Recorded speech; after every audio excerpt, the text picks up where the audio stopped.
Some projects take over your life more than you could ever imagine. For me, it was the pond. When we moved into our first home, it was the first thing we started on. Maybe not the most sensible place to begin, but it felt right. I already had the pond planned out and a loose plan for the garden, but I didn't realise how much influence that one project would have.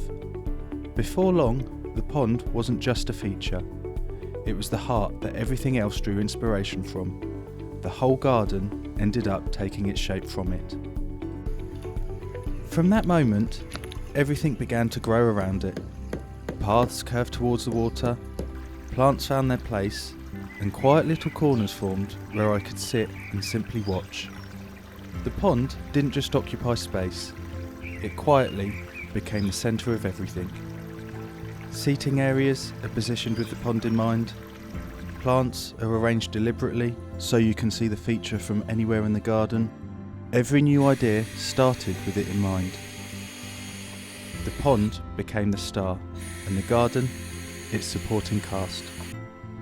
Friends and family naturally gravitated there, leaning over the edge, poking leaves, feeding fish. People love ponds, even if they know nothing about them. Standing by the water brought a quiet meditation that you didn't expect. Moments of reflection, calm, or even mild frustration always seemed to converge here. Sitting there, you realise it has a complete rhythm of its own. It calms you, offering a relaxation you'll struggle to find anywhere else. Morning after morning, I find myself drifting towards it as if on autopilot. And by evening, I'd be back there again, watching the fish glide through their own little world. Wildlife moves in whether you invited it or not. Frogs and toads appeared quietly, slipping between the plants. At first, it was just the occasional croak, but throughout the year, I'd catch glimpses of more and more pairs of eyes with green bodies peering from all over the garden. Tiny surprises that made me pause and smile. The whole system became a place that all different kinds of animals now call home. Birds discovered the gentle trickle of the waterfall, and morning after morning, their soft chirps and splashes became part of the garden's rhythm. Some were cautious, dipping in and out, while others were bold, immediately taking baths in the flowing water. Watching them, it was impossible not to feel that this space belonged as much to them as it did to us. Then came the dragonflies, skimming across the surface and laying eggs on the lilies. Tiny signs of a delicate ecosystem taking hold. The pond wasn't just a feature anymore. It had quietly become a stage for life. Not all visitors, however, are friendly. The system attracts all kinds of life, some curious, some cautious, and some just looking for a meal. Even when you think you've got it all under control, it's a reminder that this little world has a life of its own, and nature does what it wants. We never invited any of these creatures, yet they arrived anyway. The area is never the same for long. Winter brings quiet stillness, a pause in the garden's rhythm. Spring erupts with life. Plants surge upwards, dragonflies shimmer across the surface, and fish become far more active. Summer buzzes with insects, splashing birds, and restless koi, while autumn constantly blocks the skimmer with all the leaves and drifting debris. Throughout it all, the weather shapes the pond's world.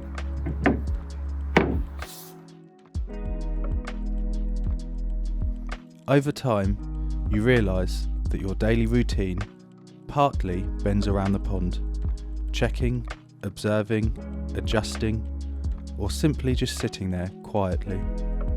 It's not just water in a hole anymore. It's a living, breathing part of the garden that quietly shapes how you move, pause, and notice the world around you. The plants have a mind of their own. Some spread like they're trying to take over the world, while others die instantly for seemingly no reason at all, leaving you scratching your head. Over the years, I've had plans for certain edges of the pond, only to watch the plants wither and to have to rethink everything. Slowly, over time, as everything grows and settles, the whole area starts to look more natural than I ever imagined. Every plant, every leaf, every creeping vine blends together, softening edges, filling gaps, and giving the whole area a calm, effortless feel. I never realised just how peaceful and calming it is to watch the fish. On stressful summer days, after work, sometimes all I want to do is just sit by the pond and watch the koi glide through the water. It's addictive in the quietest way, washing away the day's stress and making everything else feel lighter. At first, you barely notice it, but over time, you wonder how you ever used to relax without a pond.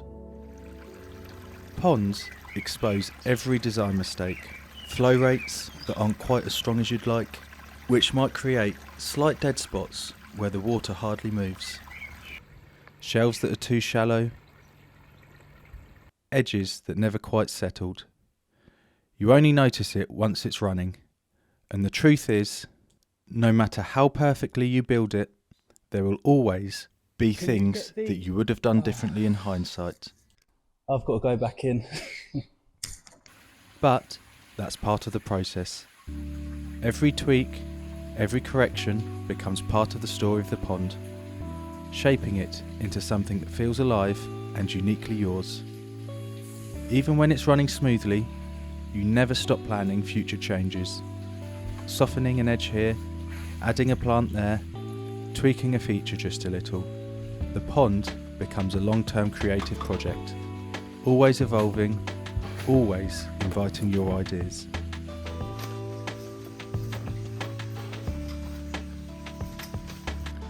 Owning a pond becomes more personal and emotional than you think. Watching koi grow, seeing their personalities emerge, brings a quiet pride. The frustration of setbacks, a plant that dies, water that turns cloudy, hits harder than you think. And then there are the losses. We had a koi that had been battling a long-term skin cancer, and eventually I had to make the difficult decision to peacefully euthanize him. It's heartbreaking, and it makes you realise just how attached you get to every fish and even creature that calls the space home. However, despite the losses, every clear stretch of water, every healthy fish, every small success feels deeply satisfying, because this is more than just a garden feature. It's a space filled with life, memory, and connection. In the end, the pond is more than water and fish, more than plants or stones. It's a rhythm, a home, a little world that grows and changes in ways that you can't control. It's life itself. It shapes the way you slow down, notice the little things, and feel connected to the world around you. And through it all, the small triumphs, the quiet joys, and even the heartbreak, it quietly becomes part of you. A place where life, memory, and peace all meet. I thought I was just building a pond, but it became something far more meaningful.